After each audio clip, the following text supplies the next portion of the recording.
Respect des devoirs de l'enfant. Honorable personnel administratif et enseignant de l'EPAS. Honorable parlementaire du Parlement des enfants de l'EPAS. Chers conducteurs élèves, bonjour et soyez les bienvenus. Je réponds au nom de Soro Fidèle. Je suis en classe de 6e 1 au collège privé Les Albatros de Sononzo. Je suis la candidate numéro 1 au concours en art oratoire organisé par le Parlement des enfants de l'EPAS. Et mon thème est le respect des devoirs de l'enfant. Chers petits enfants, nous sommes les plus fragiles et les plus aimés dans notre société aujourd'hui. Tout le monde se préoccupe pour notre survie et de notre bien-être.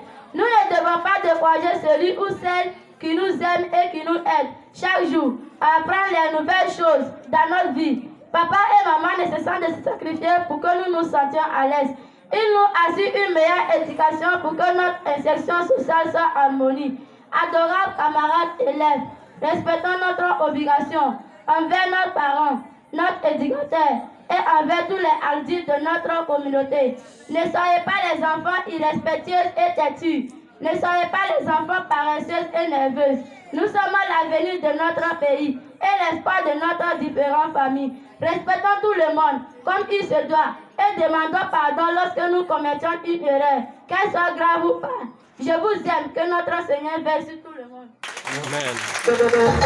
Adorables élèves, chers leaders parlementaires, monsieur le directeur des études, je vous passe mes chaleureuses salutations les plus distinguées. Je me nomme Bama Abi, élève inscrite en classe de seconde A, au collège privé Les Albatros de Sononzo, et la porte-parole numéro 1 du Parlement des enfants d'EPAS, dont le matricule du Parlement est PP 001-M01. Ce soir, je suis devant vous pour vous lancer un message de sensibilisation qui a pour thème l'importance de l'exploitation des filles en Côte d'Ivoire. S'il vous plaît, veuillez écouter. L'éducation est la clé du progrès pour tout pays. Sans éducation, on ne peut œuvrer en faveur d'une bonne santé, d'une économie prospère ou de communautés aussi investies dans l'éducation. Cette défi en particulier est essentielle pour tous les pays d'Afrique. Ou encore, l'éducation est un puissant faveur de changement. Elle améliore la santé et les moyens de subsistance contribuent à la stabilité sociale. Ou encore, l'éducation est un puissant faveur de changement. Elle améliore la santé et les moyens de subsistance contribuent à la stabilité sociale. Il est important d'envoyer une fille à l'école parce que l'éducation des filles a un impact énorme sur la santé et la nutrition de... Il est important d'envoyer une fille à l'école parce que l'éducation des filles a un impact énorme sur la société. Elle renforce l'agentivité et le pouvoir décisionnel des femmes, améliore leur niveau de vie et a des répercussions positives sur la nutrition de leurs enfants. Mesdames et messieurs, adorables élèves, chers leaders parlementaires, envoyer une fille à l'école, c'est lui donner la possibilité d'acquérir des connaissances qui lui permettront de prétendre à un métier ou de construire leur avenir. L'éducation est un formidable instrument de lutte contre la pauvreté. Pour terminer, il convient de vous rappeler que l'école joue un rôle crucial dans le développement de chaque enfant. Nous devons continuer à sensibiliser les parents pour la scolarisation totale des enfants. Tout enfant a l'âge d'aller à l'école afin de réduire au maximum les injustices solides. C'était la voix du PP 001-M01. Je vous remercie. Les études dépassent. Madame la caissière dépasse. Mesdames et messieurs les éducateurs dépassent. Chers braves enseignants, honorables membres du bureau du Parlement, collaborateurs et collaboratrices du Parlement, chers conducteurs élèves, veuillez recevoir mes chaleureuses salutations qui viennent du Nord pur et innocent. Je suis élève parlementaire Touré Koulouma, inscrit en classe de 3e 2, la deuxième responsable de la question du Parlement.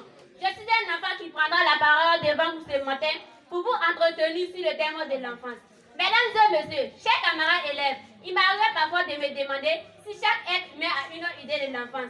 L'enfance, pour moi, est la base de l'existence des êtres humains. Cette étape de la vie qui commence de la naissance jusqu'à l'âge de la puberté. Elle est généralement caractérisée par les merveilles de notre innocence et de notre ignorance.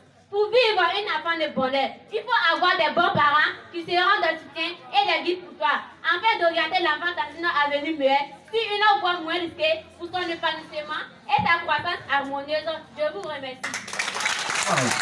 Chers membres du bureau et chers honorables parlementaires, mes salutations à vous.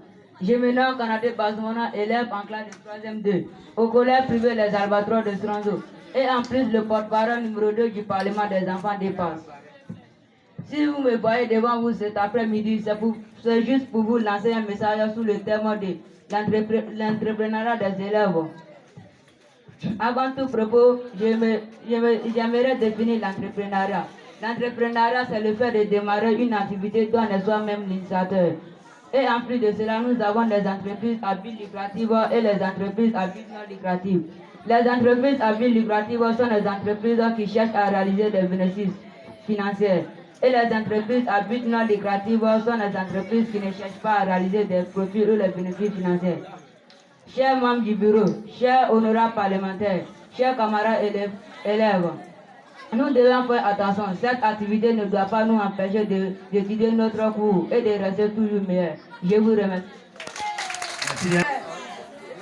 Chers membres du bureau, chers honorables parlementaires, recevez mes salutations les plus distinguées. Je me nomme comme Salimata, élève d'institut en classe de seconde A, dont le matricule du Parlement est PLA 001. Ce matin, ce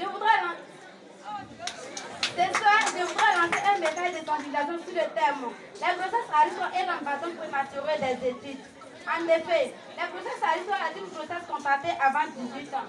Les grossesses à risque, comme son nom l'indique, est une grossesse risquée pour l'enfant mineur. Chers frères et sœurs élèves, la grossesse à risque est un danger pour l'adolescence car elle a des effets négatifs sur l'avenir de l'adolescence. Elle peut entraîner la mort de l'adolescence, la déformation du bassin, l'accouchement difficile parfois par césarienne, la stérilité de l'accouchement. Écoutez attentivement mon message. Sachez qu'il y a aussi des solutions pour éviter cela. Oui, je dis, chers frères et sœurs, enfants et jeunes enfants, évitons les rapports sexuels. Pratiquons l'abstinence sexuelle. Prenons garde, chers camarades. Le danger existe réellement.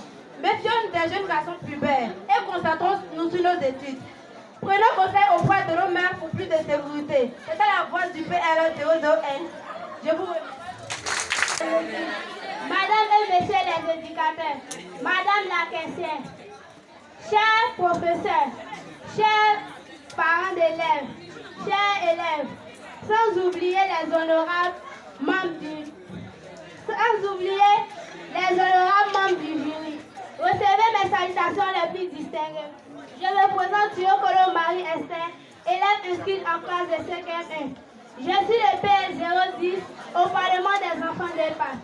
Si vous me voyez ici présent ce soir, c'est juste pour vous transmettre un message de sensibilisation dont le thème porte sur les conséquences de l'absence d'un conseil disciplinaire à l'école. D'abord, le conseil disciplinaire dans une école est sous forme de tribunal à l'école. C'est lorsqu'un élève se comporte mal à l'école, il est directement conduit au conseil disciplinaire. Et lors de ce conseil disciplinaire, l'élève peut être conseillé, sanctionné et aussi peut être exclu de l'établissement. Lorsqu'un élève est traduit en conseil disciplinaire pour être jugé, il doit y avoir l'éducateur de niveau, le professeur principal, les délégués de classe et aussi le directeur des études. Lorsque dans une école, il n'y a pas de conseil disciplinaire, les mauvais comportements s'installent et aussi l'impunité au niveau des professeurs envers les élèves. Chers camarades élèves, évitons d'adopter les mauvais comportements à l'école car cela réduit notre rendement et aussi adoptons de bons comportements parce que sans cela nous ne sommes rien. Je vous remercie. Qu'est-ce que l'incivisme pour que nous puissions aller contre lui? Monsieur le directeur des études, Madame la secrétaire du directeur des études, Madame et Monsieur l'éducateur, Mesdames et Messieurs les enseignants, honorables les parlementaires des porte-parole des sans-voix de notre école, chers camarades, élèves, grands frères, grandes sœurs, petits frères et petites sœurs, je vous dis bonjour. Je me nomme Sangaré Draman, élève inscrit en classe de 6e D. Et je suis le candidat numéro 8 au concours en art oratoire organisé par les enfants de Pâques. Avant tout proposer, je tenais à remercier la GEDVD et GE du Parlement des enfants de Pâques pour la formation et suivi des enfants que nous sommes.